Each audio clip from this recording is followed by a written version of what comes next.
Jai Ramakrishna. Good morning, students. In this session, I will explain Newton's second law of motion, impulse, and the graph, impulse graph. Before defining Newton's second law, I define momentum of the object. The product of mass and velocity of the object is called momentum of the object, which is a vector quantity. If there is object of mass m moving with velocity v in this direction, then its momentum is represented by a letter p bar, which is written as mv bar. The unit of momentum is mass is measured in kilogram and velocity is measured in meter per second. Now, if there is a object of mass m which is initially moving with velocity u, and now I apply a force F. Because of this force, after time t, its velocity becomes v. Then what is initial momentum of the object? Initial momentum of the object is mu. What is final momentum of the object? mv. Here I consider only magnitudes. Now what is change in momentum or difference in momentum of the object? That is mv minus mu. Now what is rate at which the momentum is taking place? That is written as a dp by dt. Here dt represents a small time in which a small change in momentum takes place. That is nothing but mv minus mu by t. This is defined as the force acting on the object.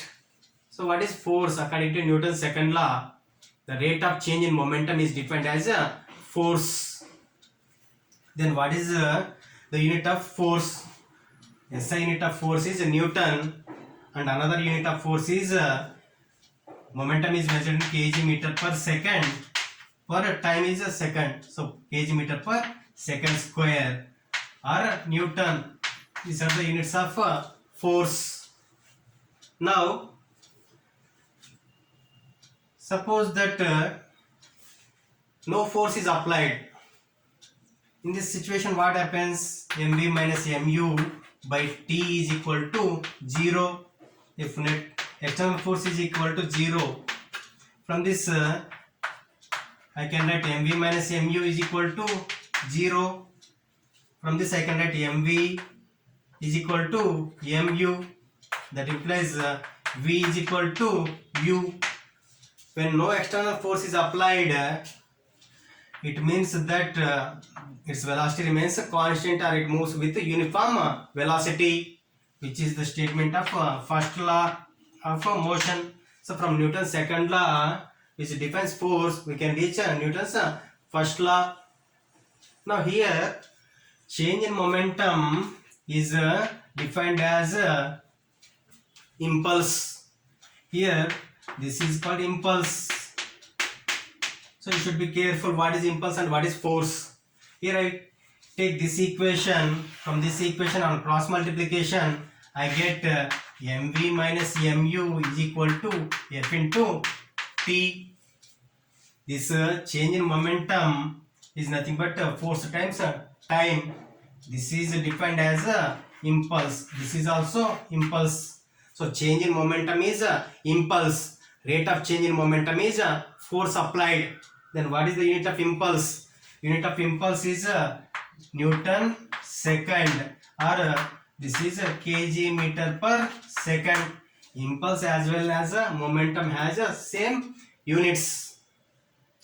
Now, if I take a graph of impulse, if I take a time on x-axis and force on y-axis, as an example, if somebody slaps me, what happens is initially the force increases in magnitude, and as the time increases, force will be maximum. As the time increases, force will be minimum. So as time is increasing, force takes the maximum value, and from maximum to minimum it reaches. So this is a general curve. This is the general relation between force and time. It means that force and time, if it is 6 Newton second, it can be written as 3 into 2 Newton second, or 6 into 1 Newton second, or 2 into 3 Newton second.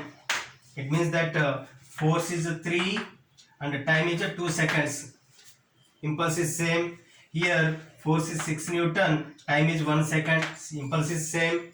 Here force is 2 Newton and time is 3 seconds. Impulse is 6 Newton second only. Let us take one example. When I am catching the ball, so it comes with large momentum. When I catch, final momentum will be 0. It means that I can